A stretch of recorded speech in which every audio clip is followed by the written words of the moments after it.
Hello everyone, कैसे हैं आप सभी। एक बार फिर से आप सभी का ज्योग्राफी वाला जयपुर यूट्यूब चैनल पर हार्दिक स्वागत है। आज के इस सेशन में हम अध्याय 9 को कंटिन्यू करेंगे और इसमें जो अंतर्राष्ट्रीय व्यापार है, इंटरनेशनल ट्रेड के बारे में डिस्कस करेंगे। जो इंटरनेशनल ट्रेड है उसका पैटर्न क्या है और किस डायरेक्शन में किस टाइप की वस्तुओं का ट्रेड होता है। फॉर एग्जांपल यूरोप और उत्तरी अमेरिका के बीच में, उसके बाद में इंडिया और यूरोप के बीच में, इंडिया और जो साउथ ईस्ट एशियन नेशन है उनके बीच में, इंडिया और अफ्रीका के बीच में, अफ्रीका और दक्षिणी अमेरिका के बीच में। तो जो किस टाइप की गुड्स का ट्रांसपोर्टेशन होता है और उसकी क्वांटिटी कितनी होती है, ठीक है। और जो मोड था इंटरनेशनल ट्रेड का, उसको हमने प्रीवियस सेशन में डिस्कस डिस्कस किया है, जिसमें हमने बेसिकली जो सड़क मार्ग के बारे में डिस्कस किया, उसके बाद में रेल परिवहन के बारे में, जल परिवहन के बारे में डिस्कस किया था, वायु परिवहन के बारे में, पाइपलाइन परिवहन के बारे में। और इसी प्रकार हमने जो नदी परिवहन सिस्टम है और झील परिवहन सिस्टम है और जो नहर परिवहन सिस्टम है, फॉर एग्जाम्पल पन्नामा नहर है, स्वेज नहर है, ठीक है, तो निकारागुआ नहर है। तो इसके बारे में हम डिटेल से प्रीवियस सेशन में डिस्कस कर चुके हैं, ठीक है। तो आज हमारा जो मेन टॉपिक है वो अंतर्राष्ट्रीय व्यापार के बारे में है और हम जो वर्ल्ड में ट्रेड का पैटर्न है उसको देखेंगे। और इसी चैप्टर में आगे जो एंड में है, जो इंटरनेशनल ट्रेड ब्लॉक के बारे में दे रखा है, जो ग्रुप है, फॉर एग्जांपल साप्टा है, ओपेक है, ठीक है। तो इस टाइप के जो भी इंटरनेशनल ऑर्गेनाइजेशन है जिनकी एक लिस्ट बना रखी है, उनके बारे में भी देखेंगे कि उनका हेडक्वार्टर कहाँ पे है, उनके जो मेंबर कंट्रीज कौन सी है, ठीक है। तो इस टाइप के डायरेक्ट क्वेश्चन आते हैं, ठीक है। तो जहाँ पे इम्पोर्टेंट लाइनें होगी उनको हाईलाइट करते जाएंगे। और एनसीईआरटी में पढ़ने का थोड़ा टाइम ज़्यादा लगता है। टाइम लगने का मतलब है कि आपको चीज़ें बेसिक क्लियर हो जाएगा आपका कि एक्चुअली में चीज़ें जो फॉर एग्जांपल अंतर्राष्ट्रीय व्यापार है तो इसका पैटर्न क्या है, इसके निर्धारक कारक कौन से हैं, फैक्टर कौन कौन से हैं अंतर्राष्ट्रीय व्यापार के, ठीक है। एक बार इस चैप्टर को पढ़ने के बाद में आपको बेसिक चीजें पढ़ने की जरूरत नहीं है, फिर आप अप्लाइड पोर्शन पर जाओगे, यानी जो करंट टाइम में चीजें हो रही है। फॉर एग्जांपल यदि आप मतलब कहने का मतलब आपका फाउंडेशन अभी ज्योग्राफी में स्ट्रांग नहीं है और आप अंतर्राष्ट्रीय व्यापार के बारे में एनसीईआरटी के चैप्टर से पढ़ लिया, लेकिन एनसीईआरटी चैप्टर पढ़ने के बाद में आपको जो ट्रेड डेफिसिट क्या होता है, यानी व्यापार घाटा क्या होता है, और जो व्यापार का जो वेरियस जो ड्यूटीज होती है, ठीक है। फॉर एग्जांपल इंपोर्ट ड्यूटी होती है, फिर एक वो टर्म होती है डंपिंग, ठीक है। तो इस टाइप की जो टर्मिनोलॉजी है वो थोड़ी एडवांस होती है। यदि आपने बेसिक चीज़ें पढ़ रखी है तो इसके बाद में वो चीज़ें आसान हो जाती है, ठीक है। तो चलिए आज का डिस्कशन स्टार्ट करते हैं। मेन टॉपिक है अंतर्राष्ट्रीय व्यापार, इंटरनेशनल ट्रेड के बारे में, ठीक है।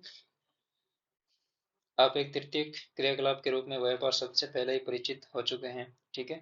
यानी इस पुस्तक के अध्याय 7 में हमने जो टर्सरी एंड क्वार्टरनरी एक्टिविटी पढ़ी थी, उसमें हमने ट्रेड एंड ट्रांसपोर्ट के बारे में पढ़ा था, ठीक है। तो उसमें हमने पढ़ लिया था कि व्यापार का मतलब होता है किसी ए पॉइंट से बी पॉइंट तक वस्तुओं का ले जाना, ठीक है, गुड्स एंड सर्विस का प्रोवाइड करवाना।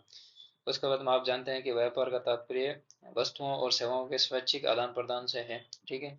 स्वैच्छिक आदान प्रदान का मतलब है कि एक्स्ट्रा प्रोडक्शन किया और उसको मार्केट में बेचा। व्यापार करने के लिए दो पक्ष का होना आवश्यक है। एक व्यक्ति पक्ष बेचता है, दूसरा खरीदता है। कुछ स्थानों पर लोग वस्तुओं का विनिमय करते हैं, ठीक है। व्यापार दोनों ही पक्षों के लिए समान रूप से लाभदायी होता है, ठीक है। अब वस्तु विनिमय क्या होता है? एक्सचेंज ऑफ गुड, ठीक है। वस्तु विनिमय का मतलब है कि किसी एक पर्सन के पास में फॉर एग्जांपल मानिए कि 10 किलो आलू थे, ठीक है, सिंपल भाषा में, और बी पर्सन के पास में 5 किलो अनाज था, ठीक है।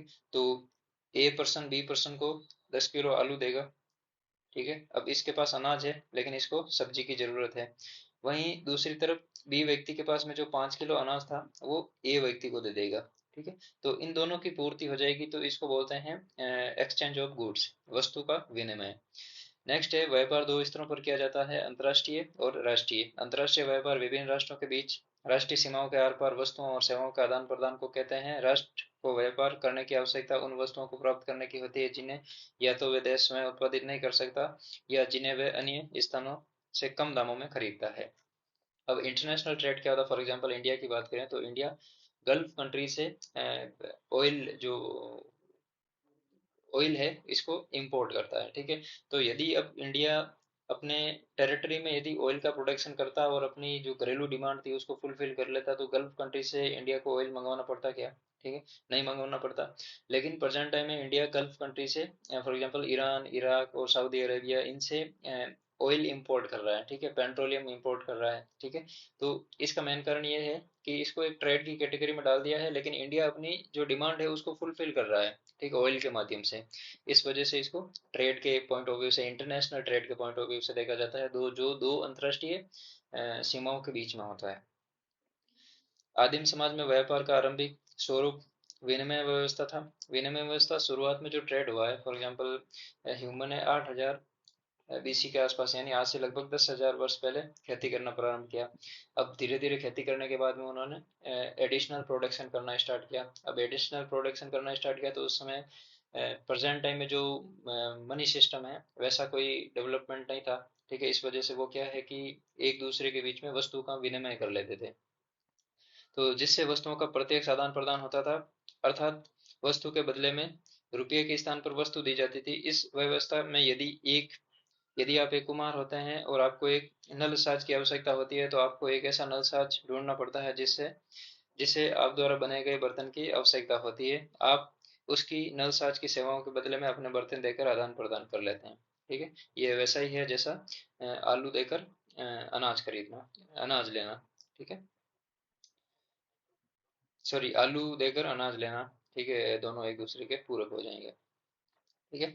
अब नेक्स्ट है यहाँ पे रुपया अथवा मुद्रा का आगमन के साथ ही विनिमय व्यवस्था की कठिनाई को दूर किया कर लिया गया है। पुराने समय में कागजी व धात्विक मुद्रा के आगमन से पहले उच्च नौजवान मूल्य वाली दुर्लभ वस्तुओं का मुद्रा के रूप में प्रयोग किया जाता था, जैसे चकमक पत्थर, obsidian आग्नेय कांच की, और काउरी सेल, चीते के पंजे, हवेल के दांत, कुत्ते के दांत, खालें, बाल यानी फर, मवेशी, चावल, पेपरकॉर्न, नमक, छोटे यंत्र, तांबा, चांदी और स्वर्ण। अब जिस समय इमेजिन कीजिए, आज से लगभग 1000 वर्ष पहले, 1500 साल पहले, उस समय मुद्रा नहीं होती थी, ठीक है, कॉइन्स नहीं होती थी, पेपर मनी नहीं होती थी। तो वो क्या करते थे, शुरुआत में तो वस्तु विनिमय होता था। धीरे धीरे उन लोगों को पता चला कि ऐसी मूल्यवान धातुएं होती है जिससे समाज में प्रतिष्ठा बढ़ती है। तो उन्होंने क्या किया कि वस्तुओं के बदले में वो मूल्यवान चीजें लेनी शुरू कर दी। फॉर एग्जाम्पल यहाँ पे हवेल के दांत है, उसके बाद में तांबा, चांदी, स्वर्ण, ये उस टाइम की प्रेशियस मुद्राएं थी। आज भी गोल्ड है जो प्रेशियस है, हर एक जगह मिलता नहीं है, ठीक है, बहुत महंगा मिलता है। तो उस समय वो धीरे धीरे वस्तु विनिमय के बाद में जो कहने का मतलब ट्रेडिंग सिस्टम डेवलप हुआ है, वो था किसी वस्तु के बदले में, किसी प्रेशियस वस्तु के बदले में अपना प्रोडक्ट को बेचना, ठीक है। तो ये है बेसिकली। उसके बाद में यहाँ पे एक एग्जांपल दे रखा है, जो प्रेजेंट टाइम में हर हर जनवरी में फसल कटाई ऋतु के बाद में गुवाहाटी से 35 किलोमीटर दूर जागी रोड में जॉन बिल मेला लगता है। संभवतः भारत का एकमात्र मेला है जहाँ वस्तु व्यवस्था आज भी जीवित है, ठीक है, और बड़े बाजार की व्यवस्था की जाती है। जनजाति समुदाय वस्तुओं का आदान प्रदान करते हैं, ठीक है। तो ये एग्जाम्पल दे रखा है, ये आपको याद रखना है। जॉन बिल मेला किस राज्य में लगता है? एक तो असम में लगता है, ठीक है, और किस लिए लगता है? वस्तु विनिमय के लिए। तो कभी स्टेटमेंट बेस्ड क्वेश्चन पूछ सकते हैं आपसे, ठीक है। फिर ये सैलरी शब्द का ओरिजिन है, इसका कोई रेलिवेंस नहीं है कि प्रेजेंट टाइम में जो समुद्र के जल से नमक बनता था वो बहुत महंगा होता था, और उससे जो भुगतान होता था वो एक सैलरी का माध्यम था। अब नेक्स्ट है अंतर्राष्ट्रीय व्यापार का इतिहास। हिस्ट्री क्या है इंटरनेशनल ट्रेड की? प्राचीन समय में लंबी दूरियों तक वस्तुओं का परिवहन जोखिमपूर्ण होता था, इसीलिए व्यापार स्थानीय बाजार तक ही सीमित था। लोग अप, लोग तब अपने संसाधनों का अधिकांश भाग मूलभूत आवश्यकताओं, भोजन, वस्त्र पर खर्च करते थे। केवल धनी लोग ही आभूषण व महंगे परिधान खरीदते थे, और फल परिणाम स्वरूप विलास की वस्तुओं का व्यापार आरंभ हुआ। अब हम जिस समय मुगल काल पढ़ते हैं और अपन राजस्थान की हिस्ट्री पढ़ते हैं, ठीक है, तो उस समय जो राजा महाराजा है, जो प्रीसियस जो गुड्स है वो विदेश से इंपोर्ट करते थे, फॉर एग्जांपल यूरोपियन कंट्री से मंगवाते थे। तो उस समय इतना इंटरनेशनल ट्रेड डेवलप नहीं होने का कारण ये है कि एक तो अब हमारे पास में जो प्रेजेंट टाइम में रेल है, हवाई यात्रा है, और उसके बाद में जो जल परिवहन है, ऐसे साधन थे। लेकिन उस समय ऐसी डेवलप्ड ट्रांसपोर्टेशन मैकेनिज्म नहीं था, तो उस वजह से लंबी दूरी तक व्यापार नहीं होता था, ठीक है। पास वाले गांव में या पास वाले सिटी में, फॉर एग्जांपल 50 किलोमीटर हो गया, 100 किलोमीटर, मैक्सिमम 200-300 किलोमीटर मान लो। ठीक है, तो राजस्थान के लोग मालवा में जाकर कुछ बेचते थे, या मालवा के राजस्थान में आके बेचते थे। तो इस टाइप का होता था, लेकिन इतना डेवलप नहीं था, इसलिए जो सीमाओं में बंधा हुआ व्यापार था। ठीक है, और उसके बाद में जो प्रेशियस गुड्स एंड सर्विस होती थी, वो जो साम्राज्य वर्ग के लोग थे, जो उच्च कुलीन वर्ग के लोग थे, वो मंगवाते थे। तो इसलिए इसका नया रेशम मार्ग लंबी दूरी के व्यापार का एक आरंभिक उदाहरण है। 6000 किलोमीटर लंबे सहारे रोम को चीन से जोड़ता है। ठीक है, मतलब रोम से चीन को जोड़ता है। व्यापारी भारत, पर्शिया यानी ईरान और मध्य एशिया के मध्यवर्ती स्थानों से चीन में बने रेशम, रेशम की ऊन और बहुमूल्य धातुओं और अन्य अनेक महंगी धातुओं का परिवहन करते थे। यानी चीन से होके रोम तक जाता था, तो इसको रेशम मार्ग बोलते हैं। रोमन साम्राज्य के विखंडन के पश्चात 12वीं और 13वीं शताब्दी के दौरान यूरोपीय वाणिज्य में वृद्धि हुई। समुद्रगामी युद्धपोतों के विकास के साथ ही यूरोप तथा एशिया के बीच में व्यापार बढ़ा और अमेरिका की खोज हुई। अब धीरे धीरे जो व्यापारिक खोज, सॉरी, जो भौगोलिक खोजें हुई, उनके बाद में धीरे धीरे व्यापार बढ़ा, क्योंकि नए मार्केट मिले ब्रिटिश को, ये जो भी यूरोपियन कंट्रीज थी इनको। 15वीं शताब्दी से ही यूरोपीय उपनिवेशवाद शुरू हुआ, और विदेशी वस्तुओं के साथ व्यापार के साथ ही व्यापार एक नए स्वरूप का उदय हुआ, जिसे दास व्यापार कहा गया। दास व्यापार का मतलब है कि अफ्रीकन कंट्री से कुछ व्यक्तियों को पकड़ के लेके जाओ, और दक्षिणी अमेरिका में जो यूरोपियन है, उन्होंने जो चाय के बागान लगाए हैं, कॉफी के बागान लगाए हैं, उनमें उनको वर्क कराओ, पैसे दो और फ्री। तो इनको दास व्यापार के रूप में बोला जाता है, टर्म उपयोग में ली जाती है। पुर्तगालियों, डचों, स्पेनिश और स्पेनिश लोग व अंग्रेजों ने अफ्रीकी मूल निवासियों को पकड़कर उन्हें बलपूर्वक बागानों में श्रम हेतु खोजे गए अमेरिका में परिवहित परिवहित किया गया। यानी उत्तरी अमेरिका की खोज हुई, तो वहां पे इनको लेके गए। दास व्यापार 200 वर्षों से भी अधिक समय तक एक लाभप्रद व्यापार रहा, जब तक यह 1792 में डेनमार्क में, 1807 में ग्रेट ब्रिटेन और 1808 में संयुक्त राज्य अमेरिका में पूर्णतः समाप्त नहीं कर दिया गया। अब सबसे पहले दास प्रथा पर प्रतिबंध कहाँ पे किया गया? डेनमार्क में, उसके बाद में ग्रेट ब्रिटेन, और उसके बाद में संयुक्त राज्य अमेरिका। तो ये लाइनें इंपॉर्टेंट है। दास जो स्लेव ट्रेड है उसके बारे में आपसे पूछ सकते हैं। औद्योगिक क्रांति के पश्चात कच्चे माल जैसे अनाज, मांस, ऊन की मांग बढ़ी, लेकिन विनिर्माण की वस्तुओं की तुलना में उनका मौद्रिक मूल्य घट गया। अब औद्योगिक क्रांति में क्या है कि लार्ज स्केल पर प्रोडक्शन शुरू हो गया, तो इस वजह से इनका जो मूल्य है वो भी घट गया। कहने का मतलब, पहले जो वस्तुएं हाथ से बनकर मार्केट में बिकती थी वो थोड़ी महंगी होती थी, लेकिन अब मशीनों से लार्ज स्केल पर प्रोडक्शन हो रहा है, तो वो सस्ती मिल जाती है। औद्योगिक राष्ट्रों ने कच्चे माल के रूप में प्राथमिक उत्पादों का आयात किया और मूल्य पर तैयार माल को वापस अनऔद्योगिक राष्ट्रों में निर्यात किया। कहने का मतलब, फॉर एग्जांपल इंडिया जिस समय औपनिवेशिक देश था ब्रिटेन का, तो ब्रिटेन वासी क्या करते थे, इंडिया से कच्चे माल का ट्रेड करके, व्यापार करके अपने ब्रिटेन में ले जाते थे, और वहां से फॉर एग्जांपल यहाँ से कपास लेके गए, सूती सूत लेके गए यहाँ पे, और वो वहाँ पे लिवरपूल में कपड़ा बनाया और वापस इंडिया के मार्केट में उच्च दामों में बेच दिया। तो ये प्रोसेस चलता था। 19वीं शताब्दी के उत्तरार्ध में प्राथमिक वस्तुओं का उत्पादन करने वाले प्रदेश अधिक महत्वपूर्ण नहीं रहे, और औद्योगिक राष्ट्र एक दूसरे के मुख्य ग्राहक बन गए। ठीक है, तो ये बेसिक है। प्रथम व द्वितीय विश्व युद्ध के दौरान पहली बार राष्ट्रों ने व्यापार कर और संख्यात्मक प्रतिबंध लगाए। विश्व युद्ध के बाद के समय के दौरान व्यापार व निःशुल्क तो सामान्य समझौता, ठीक है, यानी गेट जैसे संस्थानों, जो कि बाद में विश्व व्यापार संगठन बना, शुल्क को घटाने में सहायता की। ठीक है, तो ये शुरुआत में एक इंटरनेशनल ट्रेड का डेवलपमेंट कैसे हुआ, एक बार इसको समझाया। ठीक है, एक बार इसको वापस देखते हैं। अब शुरुआत में, आज से लगभग 10,000 वर्ष पहले ह्यूमन ने एग्रीकल्चर करना प्रारंभ किया, खेती करना प्रारंभ किया। ठीक है, तो उस समय जितना प्रोडक्शन की जरूरत होती थी उतना प्रोडक्शन करते थे। बाद में क्या हुआ, धीरे धीरे उनको कुछ पता चला कि ऐसी वाणिज्यिक वस्तुएं होती है, खाद्यान्न वस्तुएं होती है, जिनका व्यापार करने से, सॉरी, एक्स्ट्रा प्रोडक्शन करने से हमें कुछ वो चीजें भी मिलेगी जो हमारे पास नहीं है। फॉर एग्जाम्पल, ए स्थान पर प्रोडक्शन किया, बी स्थान पर बेच दी, और वस्तु विनिमय के माध्यम से कुछ ऐसी घरेलू उपयोगी चीजें लेके आ गए। ठीक है।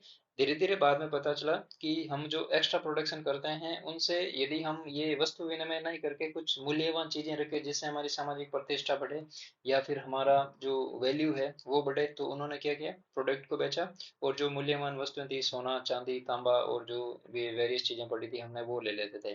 बाद में इन लोगों को धीरे धीरे पता चला कि जो कहने का मतलब जो एक्स्ट्रा प्रोडक्शन करते हैं, यदि उनसे ये चीजें भी नहीं खरीदें और हम इसको एक पैसा के रूप में अपना ले, कहने का मतलब हम खाने के लिए तो हमारा प्रोडक्शन कर लेंगे लेकिन एक्स्ट्रा जो प्रोडक्शन करेंगे उससे हमारा काम चल जाएगा, यानी हम इसको एक फॉर एग्जांपल ट्रेड के माध्यम से बोलते हैं ना, जीवन को सुगम बनाने के तरीके।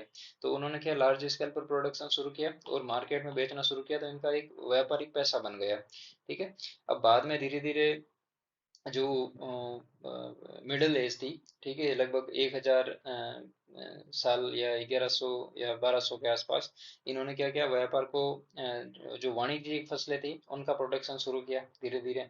और उसके बाद में जो औपनिवेशिकीकरण आया, ठीक है, औपनिवेशीकरण में क्या हुआ कि व्यापार का दायरा बढ़ा, नई खोजें हुई, ठीक है, तो नए मार्केट मिले और जो रॉ मटेरियल था वो औपनिवेशीकरण की जो देश थे वहां से लाके अपने देश में बनाया और वापस उनमें उच्च दामों में बेचा।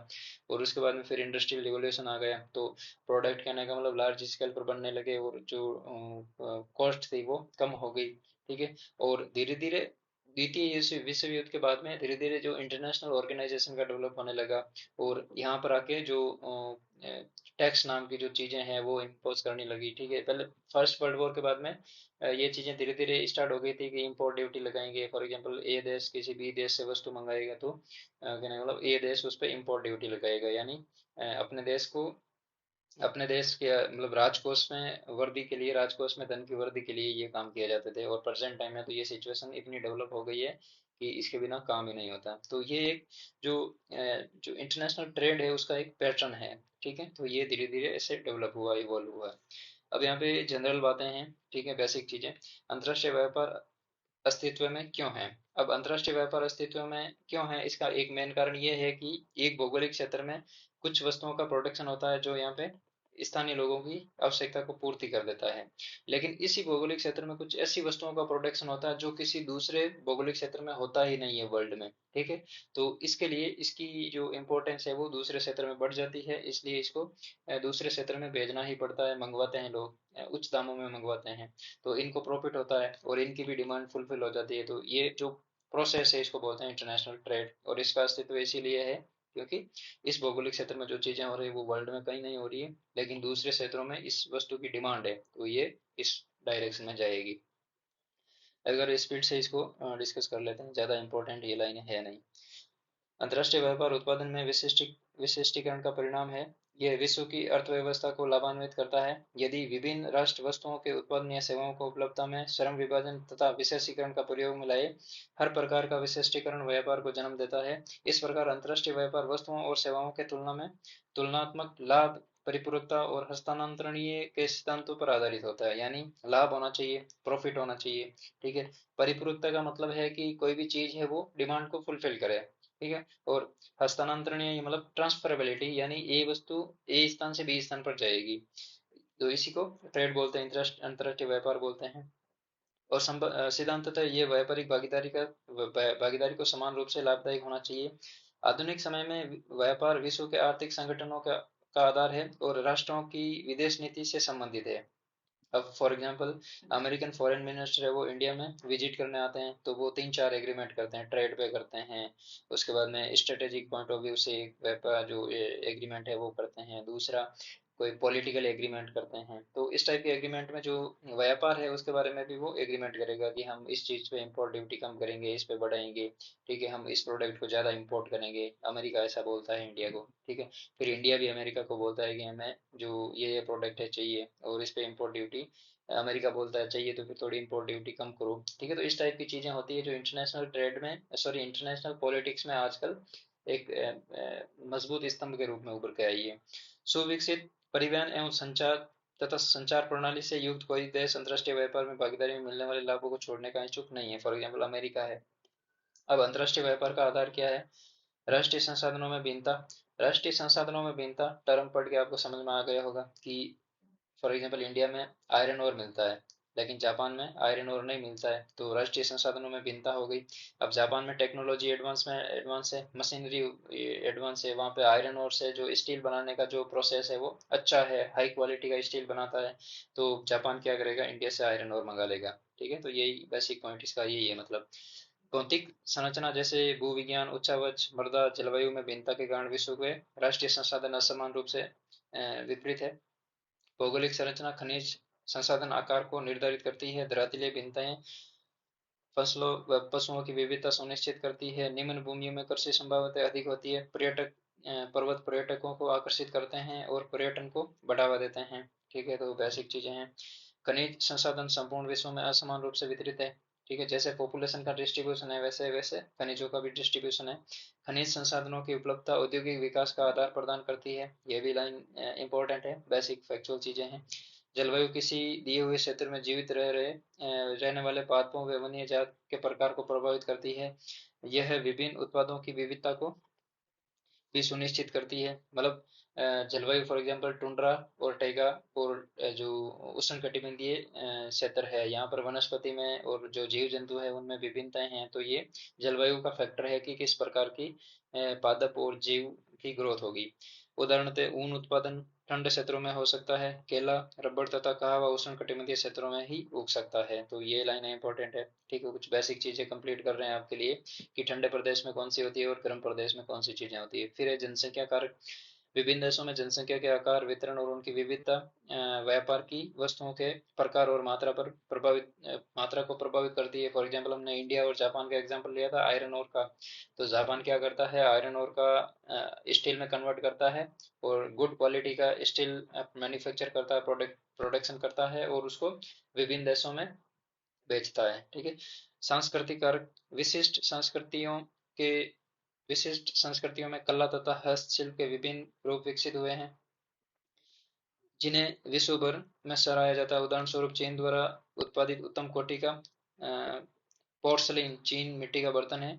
और ब्रोकेड, किमखाब, जरीदार बूटेदार कपड़ा है। ईरान के कालीन प्रसिद्ध है, जबकि उत्तरी अमेरिका का चमड़े का काम, इंडोनेशियाई बटिक यानी छींट वस्त्र महत्वपूर्ण हस्तशिल्प है।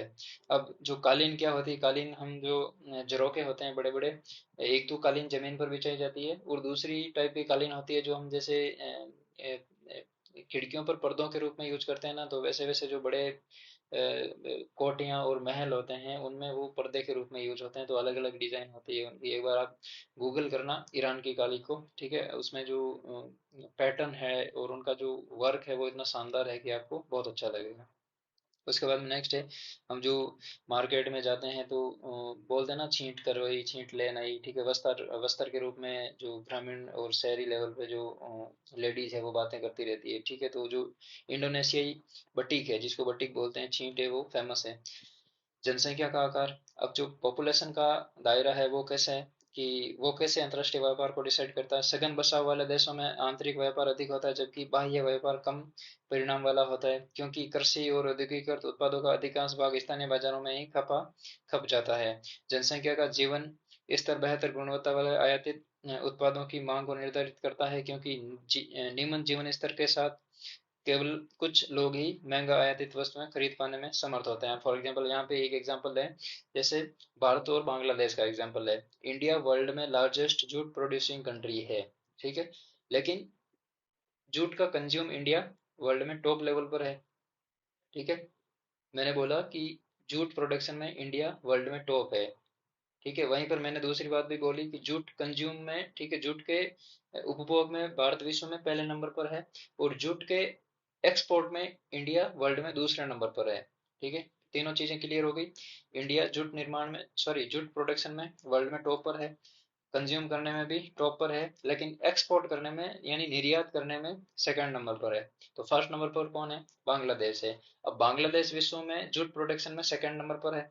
ठीक है, और कंज्यूम में कौन सी रैंक है उनकी पता नहीं है। ठीक है, वो हमें जरूरत नहीं है। हमें इतना ध्यान होना चाहिए कि फर्स्ट कौन सी है इंडिया, सेकंड कौन सी है बांग्लादेश, यानी जूट प्रोडक्शन में। लेकिन बांग्लादेश वर्ल्ड में कहने का मतलब जूट को एक्सपोर्ट करने में टॉप पर है। ठीक है, प्रथम स्थान पर है। तो ये आप पैटर्न देख सकते हैं, क्योंकि इंडिया में पॉपुलेशन का दायरा इतना बड़ा है कि उनको जूट की ज़्यादा ज़रूरत होती है, वहीं पे बांग्लादेश में अपेक्षाकृत कम है। ठीक है। तो ऐसे इंडिया और बांग्लादेश वर्ल्ड का लगभग 80% प्लस जो जूट प्रोडक्शन है उसको प्रोड्यूस करते हैं, और वर्ल्ड की जो 80% से अधिक डिमांड है उसको फुलफिल करते हैं। ठीक है। तो जनसंख्या के आकार पर ये आपका एग्जाम्पल, ये चीज़ समझ में आ गई होगी। नेक्स्ट है आर्थिक विकास की प्रावस्था। जो इकोनॉमिक डेवलपमेंट का स्टेज है, किस स्टेज में है? देशों के आर्थिक विकास की विभिन्न अवस्थाओं में व्यापार की वस्तुओं का स्वभाव प्रकार परिवर्तित होता है। कृषि की दृष्टि से महत्वपूर्ण देशों में विनिर्माण की वस्तुओं के लिए कृषि उत्पादों का विनिमय किया जाता है, जबकि औद्योगिक राष्ट्र मशीनरी निर्मित उत्पादों का निर्यात करते हैं तथा खाद्यान्न एवं कच्चे माल पदार्थों का आयात करते हैं। फॉर एग्जाम्पल यहाँ पे है यूएसए। यूएसए एक साइड में तो ब्रिटेन को, यूके को सामान बेचता है, दूसरी तरफ नाइजीरिया, ठीक है, अफ्रीकन कंट्री है, इसको बेचता है। जब यूएसए और यूके के बीच में ट्रेड होगा तो वो टेक्नोलॉजी का होगा। ठीक है। फॉर एग्जांपल मशीनरी का होगा, और जो निर्मित उत्पाद है हाई टेक, फॉर एग्जांपल कुछ खाद्य प्रोडक्ट हो गए या कुछ टेक्नोलॉजिकल इनोवेटिव चीजें हैं, वो इन दोनों देशों के बीच में व्यापार होगा। वहीं पर जब यूएसए और नाइजीरिया की बात आएगी तो यहाँ पर नाइजीरिया में क्या होता है, यहाँ पर तो दोनों देशों का जो इकोनॉमिक डेवलपमेंट है वो एक लेवल का है। वहीं पर नाइजीरिया और यूएसए की बात करें तो यूएस जो नाइजीरिया है अभी थर्ड वर्ल्ड कंट्रीज है, यानी अंडर डेवलप्ड है। ठीक है। तो यहाँ पर एग्रीकल्चरल प्रोडक्शन ज्यादा होता है, तो नाइजीरिया और यूएसए के बीच में जो भी ट्रेड होगा वो एग्रीकल्चरल बेस्ट होगा। ठीक है। तो इस वजह से ये आर्थिक विकास की प्रवस्था भी अंतर्राष्ट्रीय व्यापार को डिसाइड करती है। फिर नेक्स्ट है विदेशी निवेश की सीमा। अब विदेशी निवेश की सीमा का मतलब है कि कोई भी देश कितना इंपोर्ट को करेगा, उस पर एक कैप लगा देता है। विदेशी निवेश विकासशील देशों में व्यापार को बढ़ावा दे सकता है, जिसके पास खनन, प्रवेदन और तेल खनन, भारी अभियांत्रिकी, काठ, कबाड़ और बागवानी कृषि के विकास के लिए आवश्यक पूंजी का अभाव है। अब फॉर एग्जांपल इंडिया है, और यहाँ पे फॉर एग्जांपल थार के मरुस्थल में इंदिरा गांधी नहर रही है, और यहाँ पे कहने का मतलब जो चावल प्रोडक्शन के लिए, गेहूं प्रोडक्शन के लिए, और उसके बाद में जो अनार है उसके प्रोडक्शन के लिए यहाँ पे बहुत अच्छी संभावनाएं हैं। अब इंडिया के पास क्या है कि फॉर एग्जांपल लार्ज स्केल पर फार्म को डेवलप करना है, मतलब 500 बीघे के एक खेत बनाने हैं, ठीक, इस टाइप के खेत डेवलप करने हैं। तो इंडिया क्या करेगा, डेवलप्ड कंट्री को फ़ोन करेगा और बोलेगा भाई हमें ये मशीनरी चाहिए, ये टेक्नोलॉजी चाहिए, हमें लार्ज स्केल पर गेहूं का प्रोडक्शन करना है, लार्ज स्केल पर अनाज का प्रोडक्शन करना है। तो डेवलप्ड कंट्रीज क्या करेगी, मशीनरी भेजेगी, अपने साथ में टेक्नोलॉजी भेजेगी। तो जो इंडिया में जो अभाव था, ठीक है, पूंजी का अभाव था। पहली बात तो एक कॉन्ट्रैक्ट करेंगे दोनों देश की, भाई हम 1000 हेक्टेयर में अनार का प्रोडक्शन करेंगे, उसमें से हम जो प्रॉफिट होगा उसमें पार्टिसिपेट करेंगे। और इंडिया बोलेगा कि हाँ पार्टिसिपेट कर लेंगे, लेकिन आपको टेक्नोलॉजी देनी पड़ेगी, और आपको जो खर्चा है वो आपको पूरा करना पड़ेगा। हम आपको जमीन देंगे, पानी देंगे, बाकी सारा काम आपको करना पड़ेगा। तो ऐसे करके ये डिमांड फुलफिल कर देते हैं। विकासशील देशों में ऐसे पूंजी प्रधान उद्योगों के विकास द्वारा औद्योगिक राष्ट्र खाद्य पदार्थों, खनिजों का आयात सुनिश्चित करते हैं तथा अपनी निर्मित उत्पादों के लिए बाजार निर्मित करते हैं। ये संपूर्ण चक्कर देशों के बीच में व्यापार परिवहन को आगे बढ़ाता है। ठीक है। तो ये बेसिक चीजें हैं कि एक्चुअली में जो क्या बोलते हैं, विदेशी निवेश की सीमा व्यापार को, अंतर्राष्ट्रीय व्यापार को कैसे प्रभावित करती है। नेक्स्ट है परिवहन। पुराने समय में परिवहन को पर्याप्त और समुचित साधनों का अभाव स्थानीय क्षेत्रों में व्यापार को प्रतिबंधित करता था। ठीक है। इतना डेवलप नहीं था, तो ये स्थान से लॉन्ग डिस्टेंस तय नहीं कर पाता था।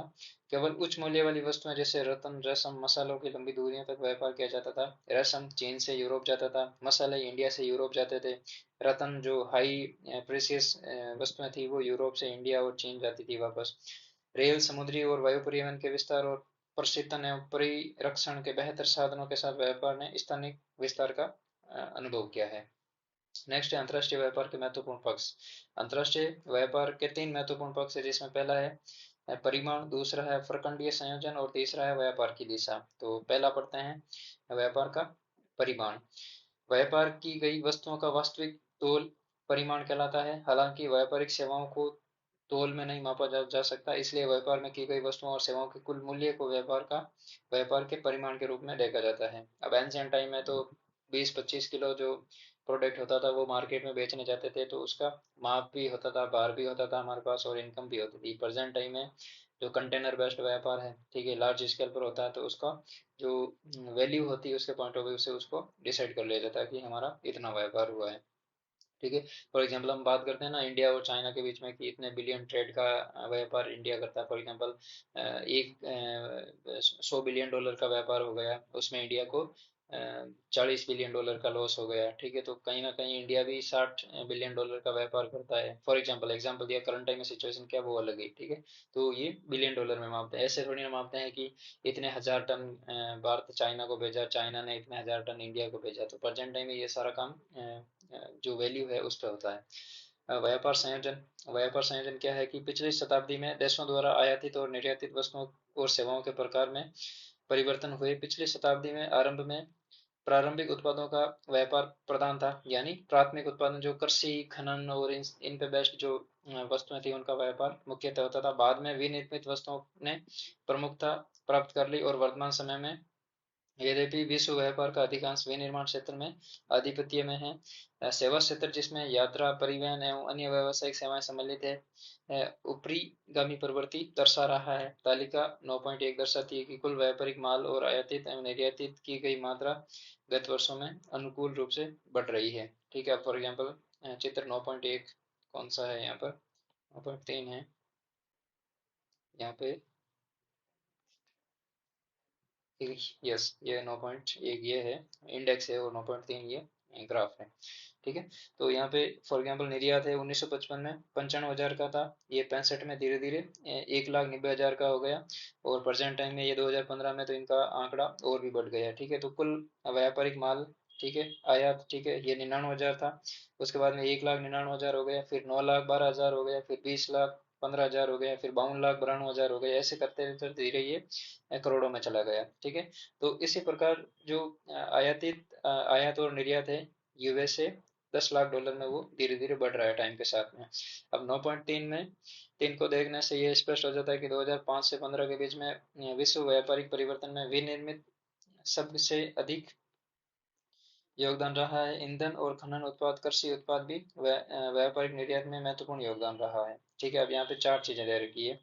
अब पहली चीज तो ये है, जो कंटिन्यूस डॉट है वो है ईंधन और खदान उत्पाद, जो एक कंटिन्यूस पैटर्न चल रहा है। कहने का मतलब अप्स एंड डाउन्स नहीं है, कहने का मतलब 2000 से ज्यादा इसमें ग्रोथ नहीं हुई है कभी भी।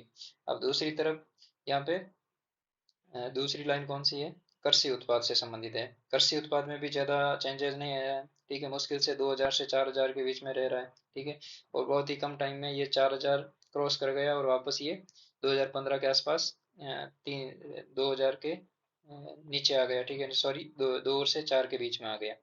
अब तीसरा है यहाँ पर, तीसरा जो है विनिर्मित माल। अब विनिर्मित माल है जो 8,000 से शुरू हुआ, धीरे धीरे ये 10,000 को क्रॉस कर गया, वापस ये डाउन हुआ, वापस अप हुआ, डाउन हुआ। ठीक है, और ये धीरे धीरे वापस 12,000 को क्रॉस कर गया, और प्रेजेंट टाइम में 2015 में 12,000 से अधिक है। उसके बाद में जो नेक्स्ट एक बचा है पैमान, वो है कुल व्यापारिक माल।